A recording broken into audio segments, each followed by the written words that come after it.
को ना आरएसएस ना बीजेपी का कोई रिश्ता है तो बनाने में, या वहाँ का जो ऐतिहासिक और क्रांतिकारी काम हुआ है उसमें बीजेपी का और आरएसएस का कोई काम नहीं। देखिए, संसद की कार्रवाई का बाइकाट करने की सनक संसद के बाइकाट की साजिश तक बदल जाए, इससे ज़्यादा बेवकूफ़ी नहीं हो सकती। नए संसद भवन पर सियासत किस बात का? ये राष्ट्रपिता महात्मा गांधी का ये शहादत का 75वां वर्ष है। दुनिया के अंदर में राष्ट्रपिता का सम्मान है, तो जरा नामाकरण में उनका भी नाम लेते तो अच्छा रहता। नया इमारत बना के सिर्फ एक ऐसा हम कोनशिला लगाएंगे, inaugurated by prime minister Narendra Modi, इसके लिए खर्चा होगा। अभी तक तो ये जो है वो संसद की कार्रवाई का बाइकआउट करते थे, अब जो है वो संसद का ही बहिष्कार करने में लग गए हैं। 28 तारीख को नए संसद भवन का उद्घाटन प्रस्तावित है, जिसे देश के प्रधानमंत्री श्री नरेंद्र मोदी जी करेंगे। ये एक बड़ा अहम मुद्दा है। राष्ट्रपति जी पार्लियामेंट का हिस्सा है, उसके मुखिया हैं और राष्ट्र के भी सर्वोच्चतम पद के ऊपर वो विराजमान है। और एक कोई छोटी मोटी बिल्डिंग का उद्घाटन नहीं है, ये पूरी की पूरी पार्लियामेंट, नई पार्लियामेंट की बिल्डिंग का उद्घाटन है, जिसे राष्ट्रपति के द्वारा किया जाना चाहिए था। और जो अनेक पार्टियों ने इसका बहिष्कार किया है कार्यक्रम का, क्योंकि जिस प्रकार राष्ट्रपति जी की उपेक्षा की गई है, राष्ट्रपति जी को केवल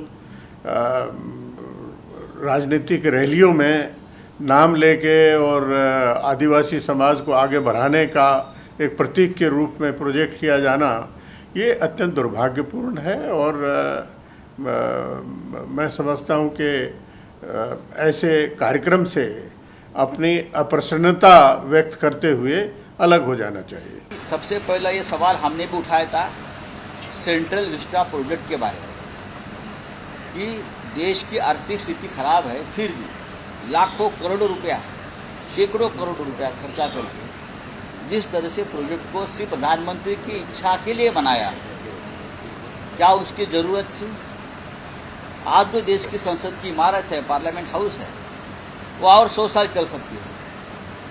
इस देश में जो इमारत है उससे भी पुरानी इमारतें इटाली में, ब्रिटेन में, फ्रांस में है, वो अब तक चल रही है।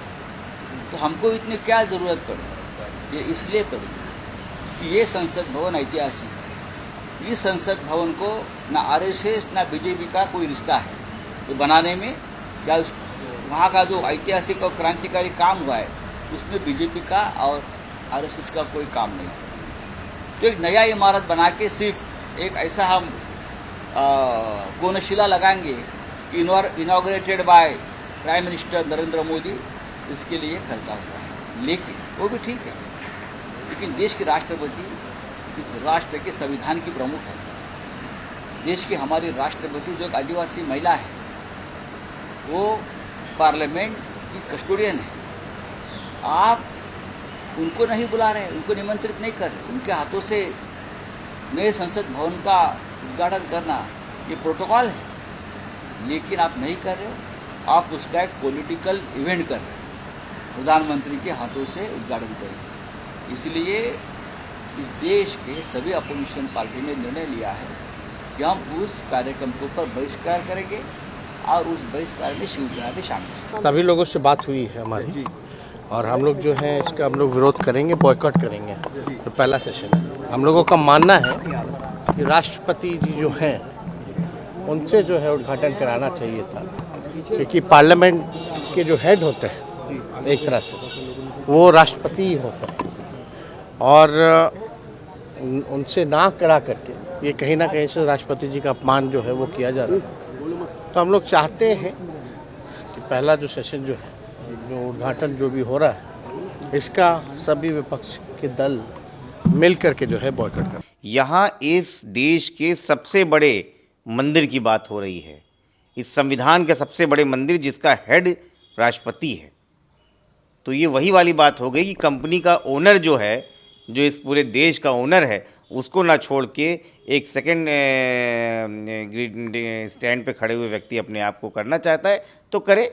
वो स्वांता सुखाए वाली कहानी है। प्रधानमंत्री मोदी इस पे खुश हैं तो खुश रहने दीजिए, देश की जनता देख ही रही है। जो देश का सबसे महत्वपूर्ण कार्यक्रम हो रहा है, राष्ट्रपति भवन के सामने पार्लियामेंट हाउस का उद्घाटन हो रहा है, उनके लिए उनको निमंत्रित नहीं किया जा रहा है, तो देश में कौन सा लोकतंत्र है, कौन सा संविधान चल रहा है? और किसका प्राइवेट संविधान चल रहा है क्या? नए संसद भवन पर सियासत किस बात का? ये राष्ट्रपिता महात्मा गांधी का ये शहादत का 75वां वर्ष है। दुनिया के अंदर में राष्ट्रपिता का सम्मान है, तो जरा नामाकरण में उनका भी नाम लेते तो अच्छा रहता, लोगों को सुकून मिलता कि राष्ट्रपिता के प्रति सम्मान दुनिया के अंदर में जो कायम है वह भारतवर्ष के अंदर में भी उस परंपरा को कायम रखे हुए है। देखिए, संसद की कार्रवाई का बाइकाट करने की सनक संसद के बाइकाट की साजिश तक बदल जाए, इससे ज़्यादा बेवकूफ़ी हो नहीं सकती।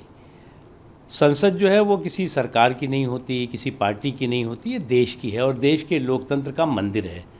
और इस देश के लोकतंत्र के मंदिर में भी आपका जो है वो निगेटिविटी और नकारात्मकता अगर भरी होगी तो इससे आप समझ सकते हैं कि इनका देश के बारे में, देश के संविधान के बारे में, देश की संसद के बारे में उनकी सोच क्या है।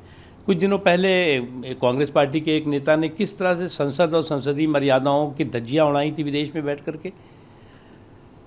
अभी तक तो ये जो है वो संसद की कार्रवाई का बाइकआउट करते थे, अब जो है वो संसद का ही बहिष्कार करने में लग गए हैं। तो इसलिए ये सनक और साजिश इनका सुपड़ा साफ करेगी। हम ये मानते हैं कि ये संविधान की अवहेलना हो रही है, संवैधानिक प्रमुख महामहिम राष्ट्रपति की अवहेलना हो रही है, राज्यसभा के सभापति के साथ पूरी राज्यसभा की अवहेलना हो रही है, परंपराओं की अवहेलना हो रही है और भारत के संविधान में अपना नाम आगे रखने के लिए सारी मान्यताओं का अपमान कर रही है भारतीय जनता पार्टी और आदरणीय प्रधानमंत्री जी। अब देखिए, राष्ट्रपति ही संवैधानिक मुखिया होता है। दोनों सदनों के समवेत सदन को वही संबोधित साल के पहली बार करता है। सारे कानून संविधान जो हम बनाते हैं उसके लिए उनकी अनुमति जरूरी होती है। वो संवैधानिक मुखिया है, ये कांग्रेस ने स्पष्ट कर दिया है। अब रही बात एक और, मैं इसमें जोड़ दूं, शायद वो दलित है, आदिवासी है, महिला है, तो फिर प्रधानमंत्री जी कैसे अजरमर हो, तो इसलिए वो कर रहे हैं, उनकी किनारे कर दिया उनको। दूसरा ये है इनविटेशन कार्ड। इसमें भारत के प्रधानमंत्री उद्घाटन कर रहे हैं और लोकसभा के अध्यक्ष बैठेंगे, अतिथि होंगे, और हमारा राज्यसभा का सभापति, उसके नाम तक का उल्लेख नहीं, उसे डैश पे भी नहीं बुलाया जा रहा है। ये संपूर्ण राज्यसभा का अपमान है, उपराष्ट्रपति पद का अपमान है। मैं सिर्फ इतना कहना चाहता हूं, अगर सबको मिला जुला के बैठ के बात होती तो प्रोटोकॉल में तो हमारे सभापति राज्यसभा के, लोकसभा के अध्यक्ष से ऊपर है, उनकी अवहेलना क्यों? राष्ट्रपति की अवहेलना क्यों? जो महिला है, दलित हैं, आदिवासी, यही गुनाह है उनका। तो कुल मिलाकर भारतीय जनता पार्टी प्रधानमंत्री की दबाव में सारी परंपराओं को, संविधान को कुचल रही है, इसलिए इन लोगों ने बहिष्कार किया। हम मुख्य विरोधी दल हैं, हम सबसे वार्ता करके, सबसे बातचीत करके सही समय पर सही निर्णय आपको बता दें। हम इसलिए डिमांड कर रहे हैं कि राष्ट्रपति इसका उद्घाटन करें, क्योंकि संविधान में भी राष्ट्रपति ही संसद का अध्यक्ष है, उसका मेन कैरेक्टर है, अगर आप कॉन्स्टिट्यूशन पढ़ लें। और ये बात बीजेपी नहीं समझती है। और जहां तक ये हरदीप पुरी की है, इससे तो भैया सस्ती आर्ग्यूमेंट मैं नहीं समझ सकता। इंदिरा जी ने और राजीव जी ने जो साइड के ऑफिसेज थे, लाइब्रेरी थी, एनेक्स थी, उनको इनॉग्रेट किया था। क्या हरदीप पुरी जी ये नहीं समझते कि लाइब्रेरी पार्लियामेंट नहीं है, एनेक्स पार्लियामेंट नहीं है, दफ्तर पार्लियामेंट नहीं है? पार्लियामेंट वो कक्ष होते हैं जहां लोकसभा और राज्यसभा बैठती है। अब ये बेचारे ब्यूरोक्रेट आदमी हैं, इम्तहान देकर जिंदगी चलाई है, ब्यूरोक्रेसी में कमरों में बैठे फाइलें साइन किए, तो शायद इनको पता ही नहीं। इनके हिसाब से पार्लियामेंट उसके दफ्तर होते हैं। जी नहीं, पार्लियामेंट वहां होते हैं जहां चुने हुए प्रतिनिधि देश का भविष्य बनाते हैं। वो लोकसभा और राज्यसभा होती है, और जिन बिल्डिंग में लोकसभा राज्यसभा होती है उसे पार्लियामेंट कहा जाता है। तो एनेक्स को, मतलब आप समझ लीजिए ये मेरा घर है और मेरे बाहर के दरवाजे के बाहर अगर कोई दरबान खड़ा है, वो किससे बनता है, ये किससे बनता है? कोई कंपैरिजन है भाई? मतलब मेरा ये मंत्रियों से है कि आप मोदी की तारीफ में कुछ बोलना चाहते हो यार, कहीं ना कहीं अकल तो लगा लिया करो।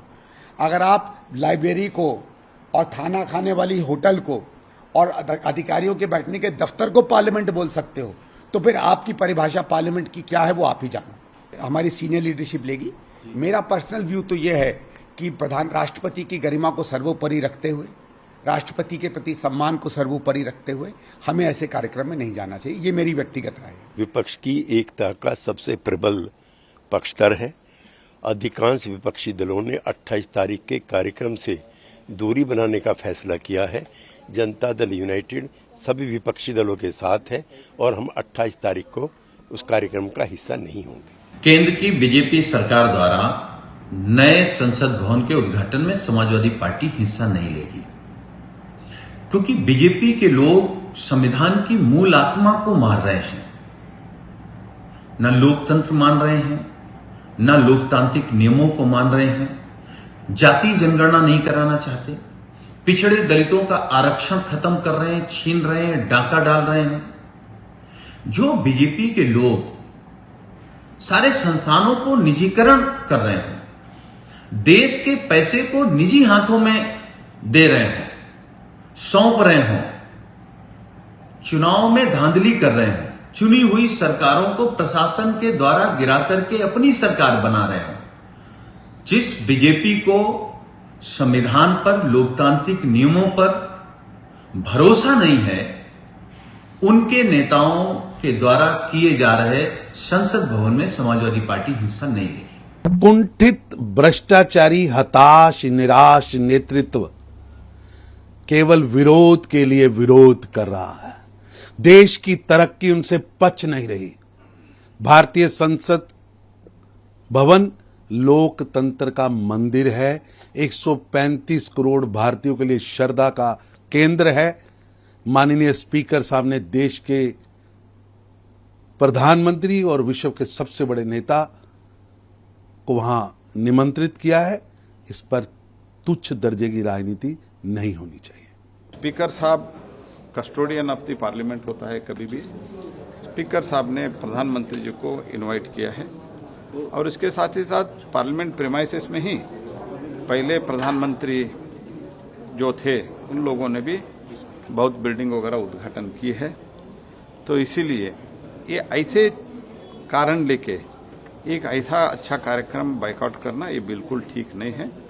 मैं बार बार निवेदन करना चाहता हूं, आप रिकंसिडर करके कार्यक्रम में आ जाइए। The day when we heard about the inauguration of new parliament building by the Prime Minister of India, Congress party is consulting with all like-minded opposition party.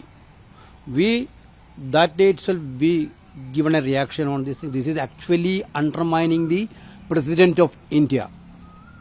And it is actually undermining the spirit of the Constitution. You can see Article 79. What Article 79 is saying? There shall be a parliament for the union which shall consist president and two houses. There shall be a parliament of the union consist of president and two houses of the parliament, Rajya Sabha and Lok Sabha. President is the head of the head of the nation. Along with the head of the nation, the president is the integral part of the Parliament of India also. Now we are very much proud of, you people are everybody every time telling that we are proud of a women tribal president. The way in which you undermine the President of India, the first woman tribal President of India, where is the justification? That is why we, Congress party, discuss with all other like-minded political parties. I am very happy to say that, including TMC, Aam Aadmi Party, all are, including BRS also. They are all in agreement with these sentiments, boycotting the inaugural function.